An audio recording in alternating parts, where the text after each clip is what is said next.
Hello बच्चों, कैसे हो? मैं उम्मीद करता हूँ कि आप लोग अपनी पढ़ाई अच्छे से कर रहे होंगे। आज हम जो चैप्टर शुरू करने जा रहे हैं या जो मॉड्यूल शुरू करने जा रहे हैं वो है मोशन इन टू डायमेंशन। आप प्रोजेक्टाइल के मोशन से रिलेटेड ढेर सारे क्वेश्चंस इसमें पढ़ने वाले हैं। आप रेन मैन प्रॉब्लम के बारे में पढ़ने वाले हैं, जहाँ पे इस तरीके के क्वेश्चंस आते हैं कि आप बारिश में खड़े हैं छाता लेके, बारिश किसी एंगल पे पड़ रही है और आप सीधे वॉक करने लगे, तो किस स्पीड पे वॉक करें कि बारिश आपको आपको वर्टिकली अब हिट करे, एकदम सीधे आपको पड़े। पहले वो एंगल पे पड़ रही थी। तो उस तरीके के प्रॉब्लम्स को हम इसमें डील करेंगे। फिर आपने कई ऐसे क्वेश्चंस के बारे में सुना होगा जहाँ पे एक रिवर है, उस रिवर को क्रॉस कर रही है, उस रिवर में एक बोट चल रही है और वो एक एंड से दूसरे एंड तक उसे जाना है, तो किस स्पीड पे चले ताकि वो एक स्पेसिफिक पॉइंट पे पहुंच जाए। तो हम उस तरीके की भी प्रॉब्लम्स को इस मॉड्यूल में कवर करने वाले हैं। 9th और 10th में अभी तक, क्लास 9th और 10th में और अभी तक के जो भी चैप्टर्स आपने पढ़े हैं, उन चैप्टर्स में आपने बॉडी के मोशन को लीनियर डायरेक्शन में ट्रैक किया है। लीनियर डायरेक्शन में ट्रैक करने का मतलब कि पॉइंट ए से ऑब्जेक्ट चल रहा था, पॉइंट बी तक जा रहा था स्ट्रेट लाइन में,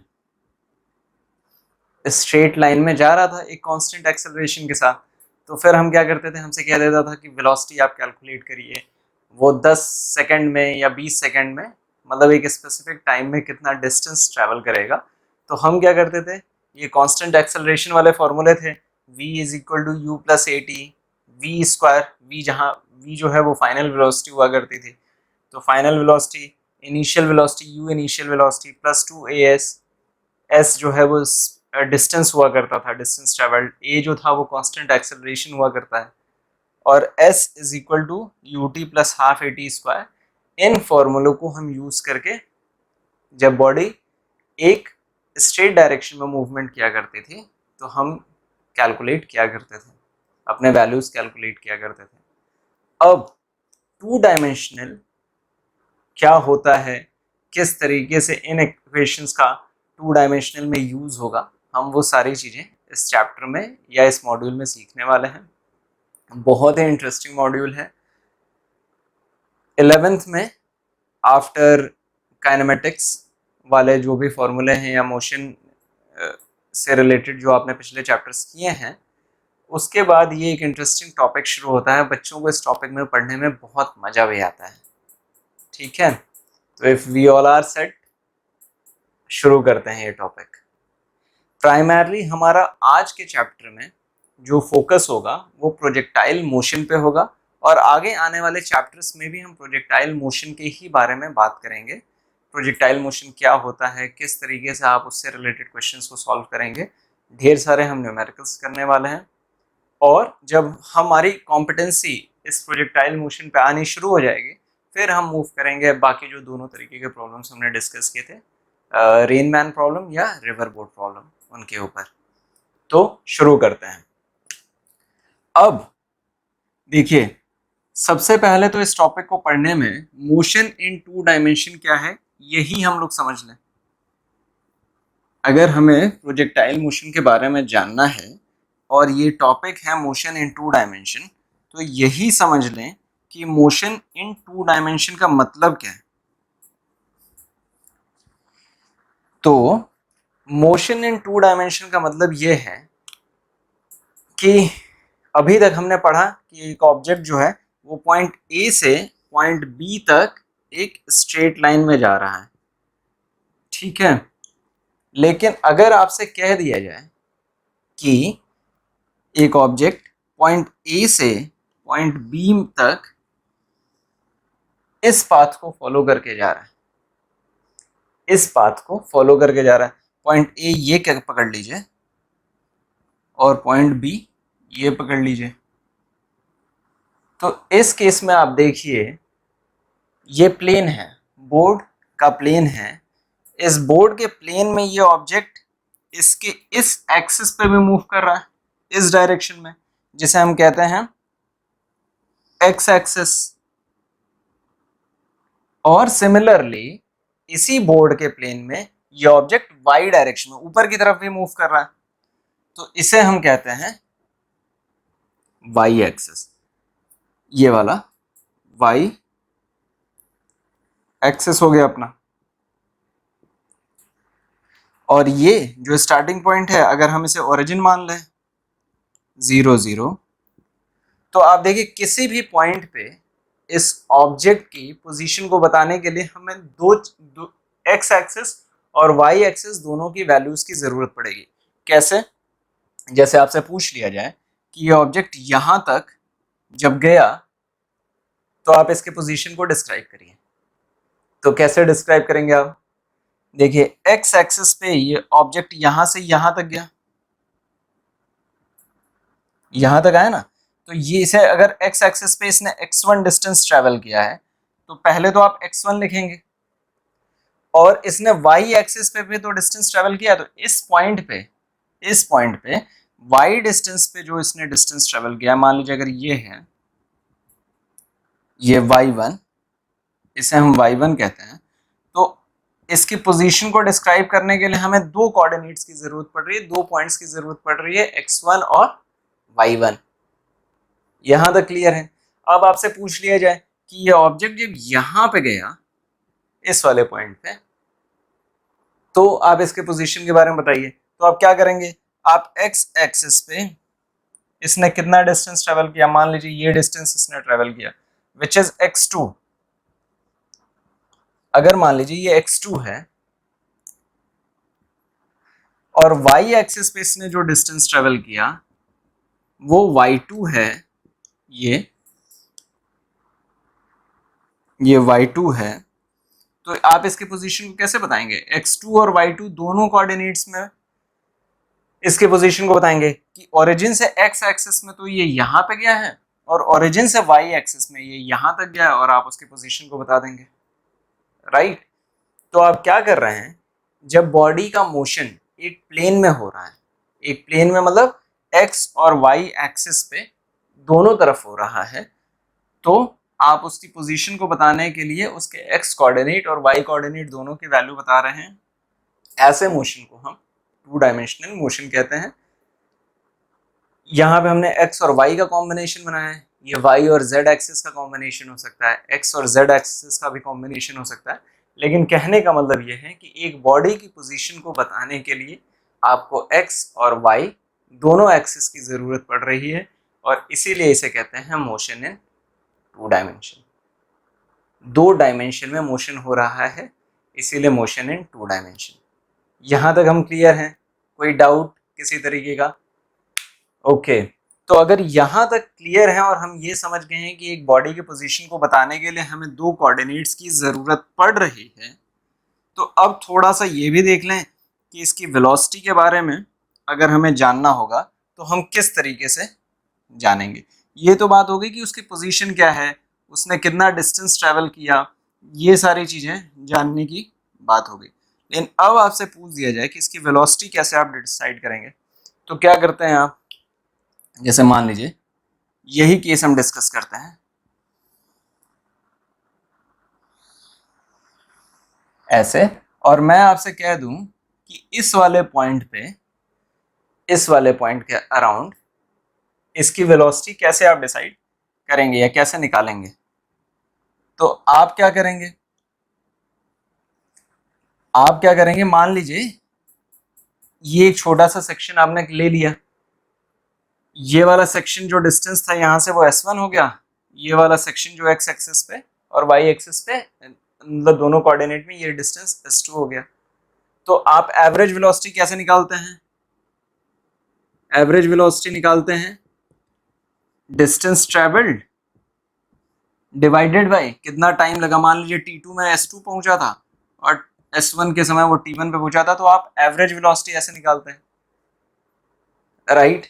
ऐसे निकालते हैं। अच्छा, और इंस्टैंटेनियस वेलोसिटी कैसे निकालते हैं? इंस्टैंटेनियस मतलब उस क्षण की वेलोसिटी कैसे निकालेंगे? तो उस क्षण की वेलोसिटी में जितना ये जो डेल्टा टी है, इसे आप क्या लिखते हैं? इसे आप लिखते हैं delta S upon delta T. अब ये डेल्टा टी जितना छोटा हो जाए, जीरो की तरफ टेंड कर जाएगा, तो वो उस छड़ की हमारी वेलोसिटी हमें मिल जाएगी। तो क्या हम करेंगे इंस्टेंटेनियस वेलोसिटी जानने के लिए, v इंस्टेंटेनियस ये क्या हो जाएगा, delta S by delta T तो है, आप डेल्टा टी को टेंड करा दीजिए टूवर्ड्स जीरो और ये आपको इंस्टेंटेनियस वेलोसिटी दे देगा।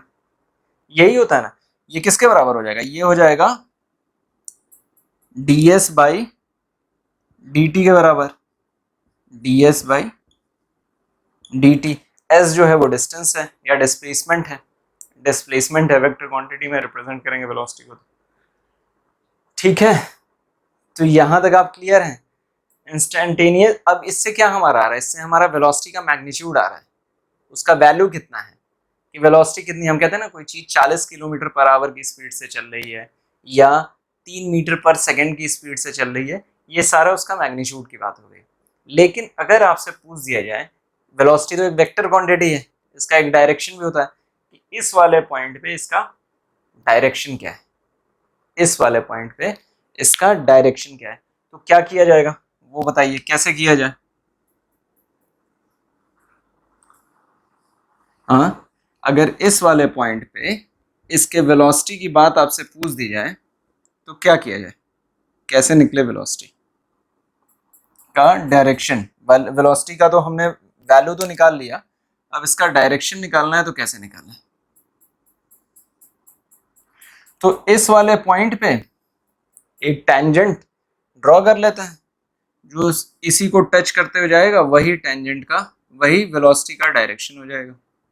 ये टेंजेंट, यही वेलोसिटी का डायरेक्शन हो गया। अब देखिए, हम लोगों ने वेक्टर्स में पढ़ा है ना कि अगर एक वेक्टर ऐसे है v जो कि थीटा एंगल से एक्सेस से अलाइंड है, तो इसके दो कंपोनेंट आप ब्रेक कर सकते हैं। कौन कौन से, हॉरिजॉन्टली आप इसे ब्रेक कर सकते हैं, vx horizontal which is equal to v cos theta, right, और वर्टिकल वाला आप ब्रेक कर सकते हैं vy जो कि हो जाएगा v sin थीटा। ये थीटा अगर एंगल है, ये अगर हॉरिजॉन्टल से बना रहा है थीटा एंगल, तो क्या हो जाएगा, ये जिस वाले भी एक्सिस से आपने इसे थीटा लिया है वो वाला साइड हो जाएगा आपका v cos थीटा, और जो परपेंडिकुलर होगा वो हो जाएगा आपका v sin थीटा। ये क्लियर है। अब देखिए इसको ब्रेक करने का फायदा क्या है। ऐसे वेलोसिटी को, अगर मान लीजिए आपको इस वाले पॉइंट पे एक वेलोसिटी मिल जाए, ये कह दिया जाए कि 30 किलोमीटर पर आवर की स्पीड से 35 डिग्री ये एंगल एक्स एक्सिस से बन रहा था, वो उस समय वेलोसिटी थी, तो ये कहने का फायदा क्या होगा और हम इस इंफॉर्मेशन को किस तरीके से यूज कर सकते हैं वो समझते हैं। गैलीलियो ने ये बात बोली थी कि आप इसके वेलोसिटी को जब दो कंपोनेंट्स में ब्रेक कर रहे हैं, एक्स डायरेक्शन वाले कंपोनेंट में और वाई डायरेक्शन वाले कंपोनेंट में, तो आप दोनों वेलोसिटीज को इंडिपेंडेंटली ट्रीट कर रहे हैं, कर सकते हैं। इसका मतलब क्या, इसका मतलब ये कि ये बॉडी दोनों डायरेक्शन में मूव कर रही है, एक्स एक्सिस पे भी मूव कर रही है और वाई एक्सिस पे भी मूव कर रही है। तो एक्स डायरेक्शन में मूव कराने वाली रिस्पॉन्सिबिलिटी एक्स डायरेक्शन वाले वेलोसिटी की होती है, वाई डायरेक्शन में मूव कराने वाली, ऊपर की तरफ मूव कराने वाली वेलोसिटी ही रिस्पॉन्सिबल होती है ऊपर की तरफ डायरेक्शन, मतलब वाई एक्सिस वाले जो भी मूवमेंट होंगे इस पार्टिकल के, उसके लिए वर्टिकल वाली वेलोसिटी रिस्पॉन्सिबल है। और दोनों वेलोसिटीज जो हैं वो इंडिपेंडेंटली काम करेंगी। बहुत इंपॉर्टेंट लाइन है, और अगर ये चीज हमने अब्जॉर्व कर ली तो हमारा आगे का प्रॉब्लम सारा सॉल्व हो गया। इसका मतलब ये हुआ कि जब आप इस पार्टिकल के वेलोसिटी को vx x कंपोनेंट और y कंपोनेंट में ब्रेक कर ले रहे हैं, तो आपने जो इक्वेशंस शुरू में पढ़ी हैं अभी तक, उन इक्वेशंस को आप अब ब्रेक करके राइट कर सकते हैं। ब्रेक करके राइट करने का मतलब, आप उन इक्वेशंस को x एक्सिस और y एक्सिस के इक्वेशंस में राइट कर सकते हैं। जैसे एक्स एक्सिस के इक्वेशंस मैं इधर लिख रहा हूं और वाई एक्सिस के इस तरफ।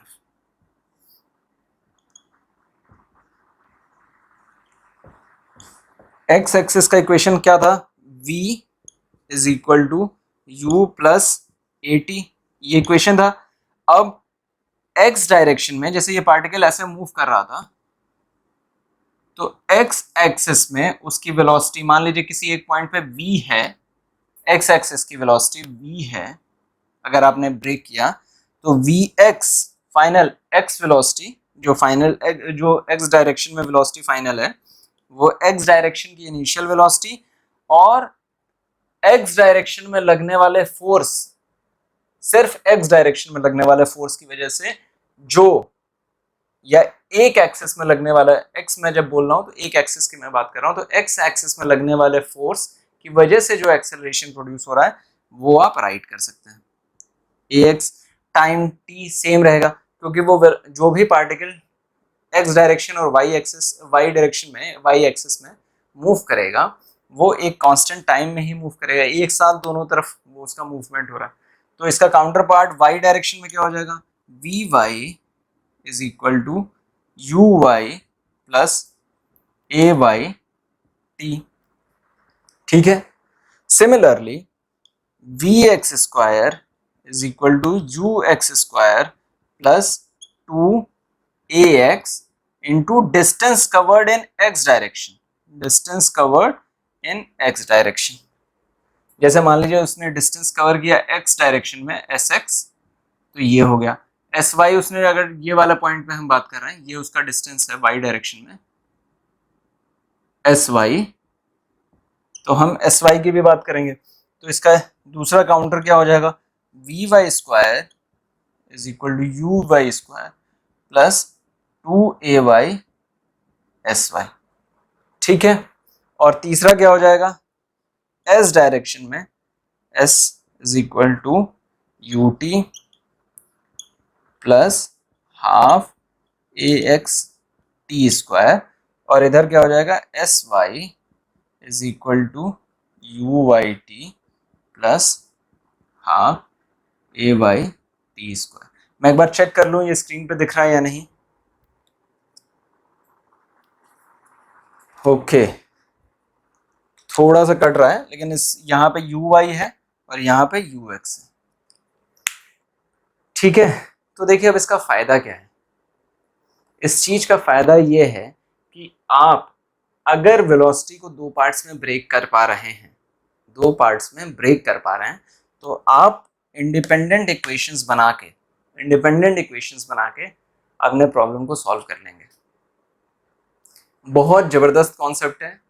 आगे के जब आप क्वेश्चंस को सॉल्व करेंगे तो आपको मजा आएगा, आप समझेंगे, इस चीज को अप्रिशिएट करेंगे कि आपने वेलोसिटी के दो कंपोनेंट्स कर लिए हैं। अब आप इंडिपेंडेंटली दोनों एक दूसरे से जुड़े हुए नहीं हैं। वाई डायरेक्शन के मोशन के लिए ये वाला कंपोनेंट रिस्पॉन्सिबल है, एक्स एक्सिस के मोशन के लिए ये वाला कंपोनेंट रिस्पॉन्सिबल है।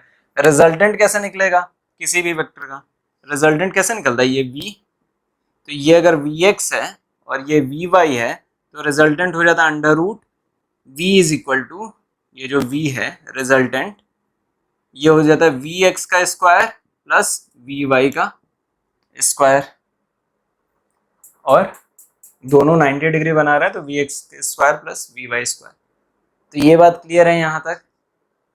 यही जो है, यही कॉन्सेप्ट कि आप वेलोसिटीज को इंडिपेंडेंटली ट्रीट करते हैं, यही हमारे मोशन इन टू डायमेंशन वाले प्रॉब्लम्स को सॉल्व करने में हमारी बहुत हेल्प करता है।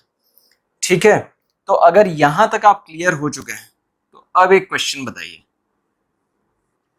मैं फिर से बता दूं, आप लोगों को दोनों वेलोसिटीज को इंडिपेंडेंटली ट्रीट करना है। ठीक है, अगर आप वेलोसिटीज को ब्रेक कर पा रहे हैं एक्स एक्सिस और वाई एक्सिस के अलोंग, तो आपको दोनों वेलोसिटीज को इंडिपेंडेंटली ट्रीट करना है। ठीक, यहां तक अगर आप क्लियर हैं तो अब आपसे क्वेश्चन पूछ दिया जाए कि एक बिल्डिंग है जो कि 100 मीटर ऊंची है, एक बिल्डिंग है जो कि 100 मीटर ऊंची बिल्डिंग है जमीन से, और ये जो सरफेस है ये फ्लैट सरफेस है, और इस बिल्डिंग पे कहीं आप खड़े हैं, और दो केसेस हैं। पहले के आपके पास दो बॉल्स हैं। पहले केस में आपने क्या किया, बॉल को ऐसे पकड़ा और सिर्फ छोड़ दिया, बॉल को पकड़ा और छोड़ दिया। बॉल को ऐसे था केस 1, एक बॉल थी आपके पास, इस बॉल को आपने सिर्फ छोड़ दिया ऐसे, ठीक, वो ऐसे गिर जाएगी। और दूसरे केस में आपने क्या किया, एक हल्का सा फोर्स लगाया और इस बॉल को 5 मीटर पर सेकेंड की वेलोसिटी दी एक्स डायरेक्शन में, ऐसे आपने पुश किया और छोड़ दिया। जब आपने छोड़ा तो उसके पास जो इनिशियल वेलोसिटी थी, उसकी जो इनिशियल वेलोसिटी थी वो थी 5 मीटर पर सेकेंड की, एक्स डायरेक्शन में जो इसकी इनिशियल वेलोसिटी थी वो 5 मीटर पर सेकेंड की थी, ठीक है।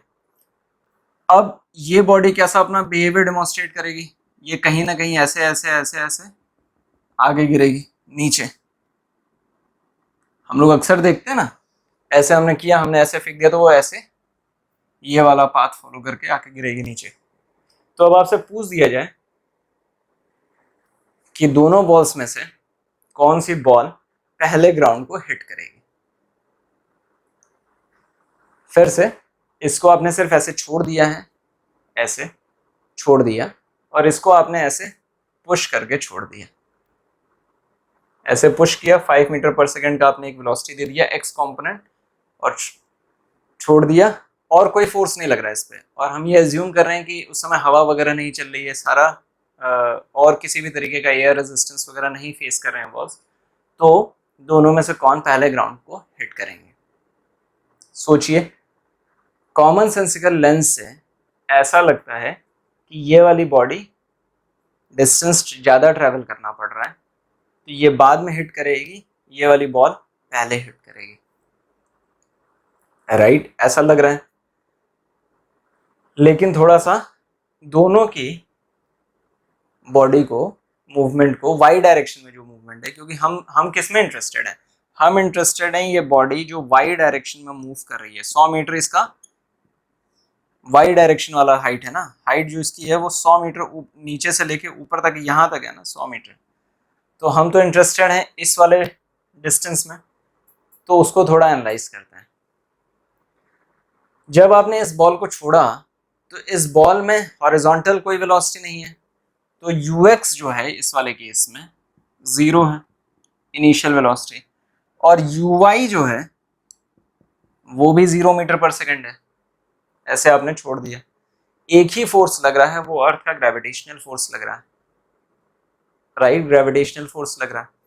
तो ग्रेविटेशनल फोर्स लगने की वजह से जो एक्सेलरेशन प्रोड्यूस हो रहा है वो किसके बराबर है? जी के बराबर है, यही तो है। और आपको डिस्टेंस दिया हुआ है, टाइम कैलकुलेट करना है। इस वाले केस में y कंपोनेंट में ही हम एनालाइज करते हैं, क्योंकि हमने क्या समझा है, हमने ये समझा है कि वेलोसिटीज को आप एनालाइज करेंगे तो इसका इनिशियल x कंपोनेंट में तो वेलोसिटी है 5 मीटर पर सेकेंड, लेकिन हम किस में इंटरेस्टेड हैं? हम इंटरेस्टेड हैं सिर्फ y कंपोनेंट वाले डिस्टेंस में। तो y कंपोनेंट की इसकी वेलोसिटी कितनी है? 0 मीटर पर सेकेंड। ये दोनों सेम है। इस पे एक, इस वाली बॉल पे भी एक ही फोर्स लग रहा है, वो है अर्थ का ग्रेविटेशन, राइट? तो वो ग्रेविटेशन इस पे कौन सा एक्सेलरेशन प्रोड्यूस कराएगा? वो भी तो सिर्फ हमेशा नीचे की तरफ ही लगेगा, हर एक पॉइंट पे वो ग्रेविटेशनल फोर्स नीचे की तरफ ही लग रहा है, चाहे दोनों बॉडीज हो। तो ये कितना एक्सेलरेशन बॉडी फेस करेगी इसके भी केस में, और दोनों का ए वाई एक्सेलरेशन है, वाई एक्सिस में ही एक्सेलरेशन है, वो जी के बराबर है। इसको भी डिस्टेंस ट्रेवल करना पड़ रहा है वाई एक्सिस में 100 मीटर, वाई एक्सिस में यू इनिशियल वेलोसिटी भी सेम है, एक्सेलरेशन भी सेम है, तो टाइम क्या लगेगा? डिस्टेंस भी सेम है तो टाइम भी सेम लगेगा। क्यों? इसको और इसको दोनों को गिरने में वाई एक्सिस पे चूंकि डिस्टेंस है, एक ही फोर्स लग रहा है, वो टाइम भी हमारा जो लगेगा वो सेम ही लगेगा।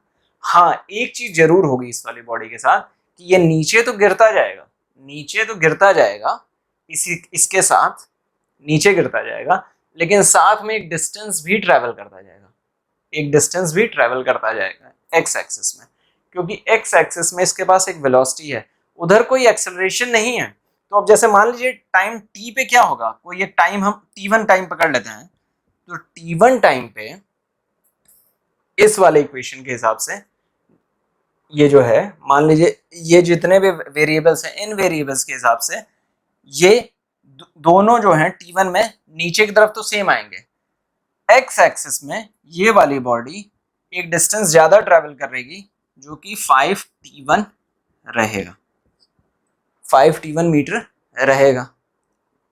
5 क्या थी, स्पीड थी, वेलोसिटी थी, और टाइम t1 हो गया। तो ये एक्स एक्सिस में थोड़ा सा डिस्टेंस एक्स्ट्रा ट्रेवल करेगा, लेकिन वाई एक्सिस पे दोनों जो हैं वो एक लेवल पे ही नहीं जाएंगे। जैसे इसी बात को मैं थोड़ा सा फिर से इधर रिप्रेजेंट करता हूं।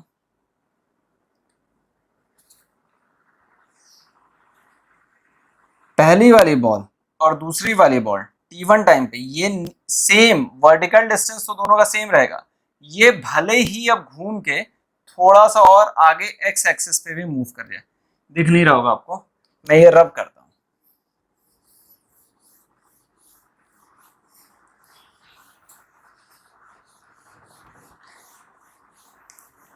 जैसे पहली वाली जो बॉल थी वो यहां तक पहुंच गई है, ग्राउंड नीचे है टाइम टी के बाद, ये वाली बॉल भी यहां तक तो पहुंच गई, नीचे वाला लेवल सेम है, वाई एक्सिस वाला लेवल सेम है, लेकिन एक्स एक्सिस पे भी वो कुछ एक डिस्टेंस ट्रेवल की होगी। एक बार मैं चेक कर लूं, बोर्ड हिला है, इज इट्स राइट और रॉन्ग। दूसरी वाली बॉल जो है वो वाई एक्सिस में तो उसने डिस्टेंस सेम ट्रेवल किया है,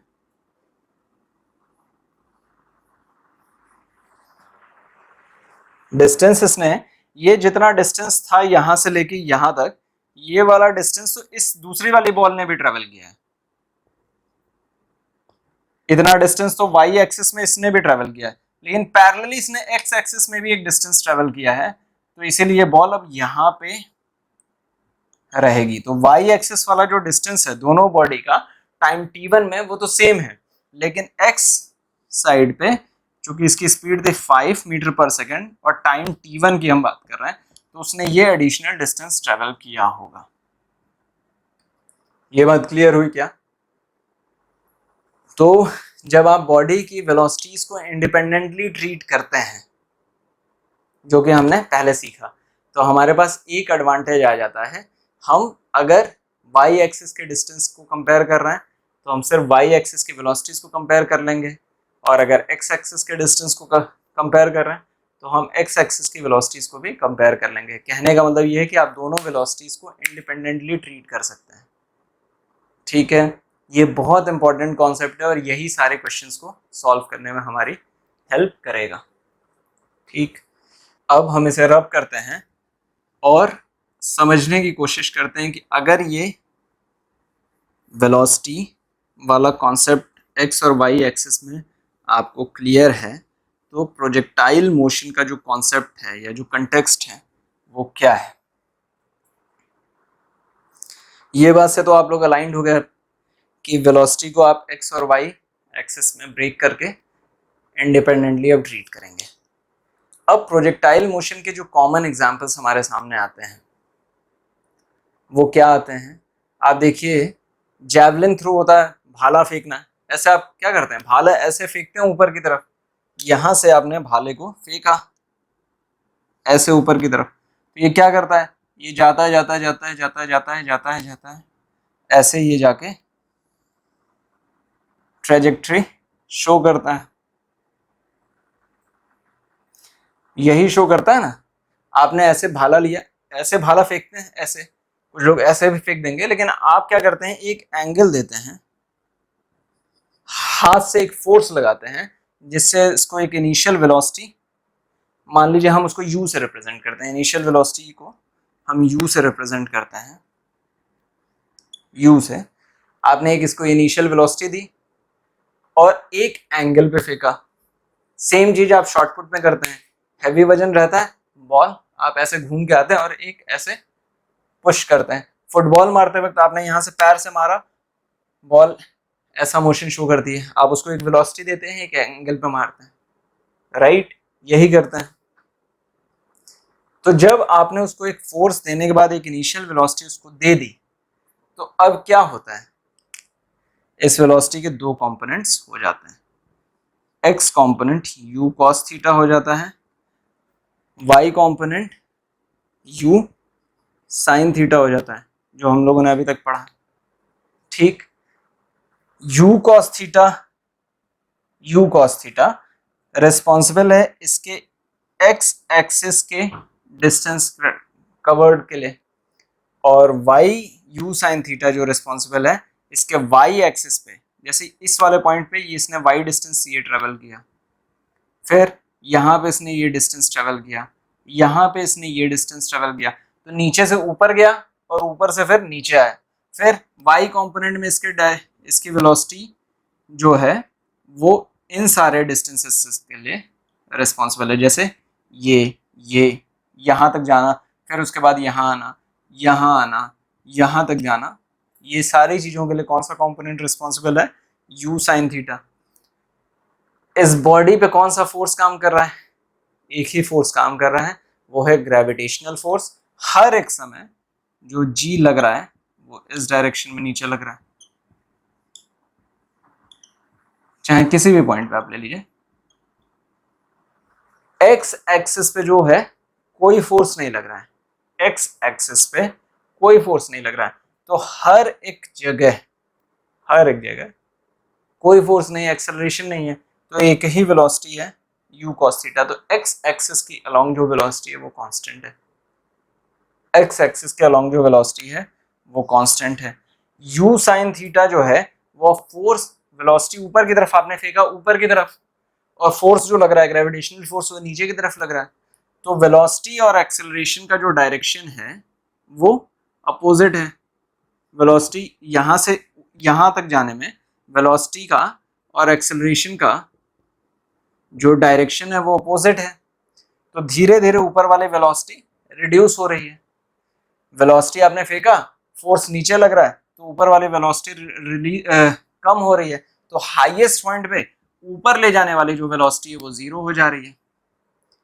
अगर मान लीजिए इसका हाईएस्ट पॉइंट था तो ऊपर y एक्सिस वाली जो वेलोसिटी है वो जीरो हो जा रही है, लेकिन जो x कंपोनेंट वाली वेलोसिटी है वो तो कांस्टेंट है ऑल अक्रॉस द प्रोसेस, तो यहाँ पे vx तो लग रहा है, vx यहाँ पे तो हमेशा ही लग रहा है, तो vx लगता रहेगा, हमेशा कांस्टेंट है। तो वेलोसिटी का जो x वाला कंपोनेंट है वो हर एक पॉइंट पे लग रहा है, y वाला कंपोनेंट जैसे जैसे ऊपर जा रहा है वैसे वैसे y वाला कंपोनेंट कम हो रहा है।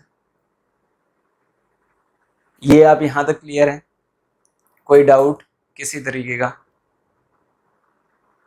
ओके, अगर नहीं है, अगर हमें कोई डाउट नहीं है, तो ये जो मोशन है आप इस मोशन को देखिए, इस मोशन में दो तीन चीजें इंपॉर्टेंट हैं। पहली चीज तो इस बॉडी ने यहां से, जहां से आपने फेंका और कहां जाके गिरी, ये कहां इसने लैंड किया, इसको कहते हैं हम लोग रेंज, इसको कहते हैं हम लोग रेंज, ठीक है। इसका बॉडी का कितना रेंज था कई चीजों पे डिपेंड करता है, एक तो ये आपने किस एंगल में फेंका, किस वेलोसिटी से फेंका, उस पर डिपेंड करता है। फोर्स एक ही लग रहा है, ग्रेविटेशनल फोर्स, और कोई तो फोर्स नहीं लग रहा है, एक्स डायरेक्शन में कोई फोर्स नहीं लग रहा, आपने ऐसे किया फेंक दिया, तो एक्स डायरेक्शन का जो आपका कंपोनेंट है वो हमेशा कांस्टेंट है, वाई डायरेक्शन वाला कंपोनेंट वेरी कर रहा है, ठीक है। तो रेंज एक चीज हो गई। दूसरी चीज ये बॉडी अपना मैक्सिमम हाइट कितना अचीव कर रहा है, मान लीजिए हमने इस वाले पॉइंट को दिखाया मैक्सिमम हाइट, तो ये मैक्सिमम हाइट कितना अचीव कर रहा है, which is this one maximum height, हमें वो समझने की कोशिश करनी पड़ेगी मैक्सिमम हाइट कितना अचीव कर रहा है। तीसरी चीज हो जाएगी इंपॉर्टेंट, वो हो जाएगी कि यहां से यहां तक जाने में इसने कितना टाइम लिया, टाइम ऑफ फ्लाइट, कितनी देर हवा में रहा, वो भी तो एक इम्पॉर्टेंट वेरिएबल है, तो हम उसके बारे में जानना है हमें। और फिर हमें ये भी जानना है कि ये हाईएस्ट पॉइंट पे पहुंचने में कितना टाइम ले रहा है, वो भी हमें जानना है। इसने ये जो पाथ फॉलो किया है, ये वाला पाथ, ये कौन सा पाथ है, इसकी ट्रेजेक्ट्री क्या है, हम उसे जानेंगे, राइट। और इससे रिलेटेड ढेर सारे क्वेश्चन हो सकते हैं। ढेर सारे क्वेश्चन कैसे हो सकते हैं कि जैसे आपको क्या कहते हैं, कोई छत पे उसे मारना है, पत्थर मारना है, बॉल मारनी है, कुछ भी मारना है, वो कैसे करेंगे, ठीक है। तो आप किस एंगल पे अपनी बॉल को लॉन्च करिए कि वो वहां तक पहुंच जाए, हिट करना है। तो वो ऐसे वैसे क्वेश्चन हो गए। एरोप्लेन से आप फूड पैकेट्स ड्रॉप करते हैं रिलीफ के लिए, वो कैसे, आप किस एंगल पे कब छोड़ें, किस वेलोसिटी पे छोड़ें ताकि वो जाके वहीं पे लैंड करे।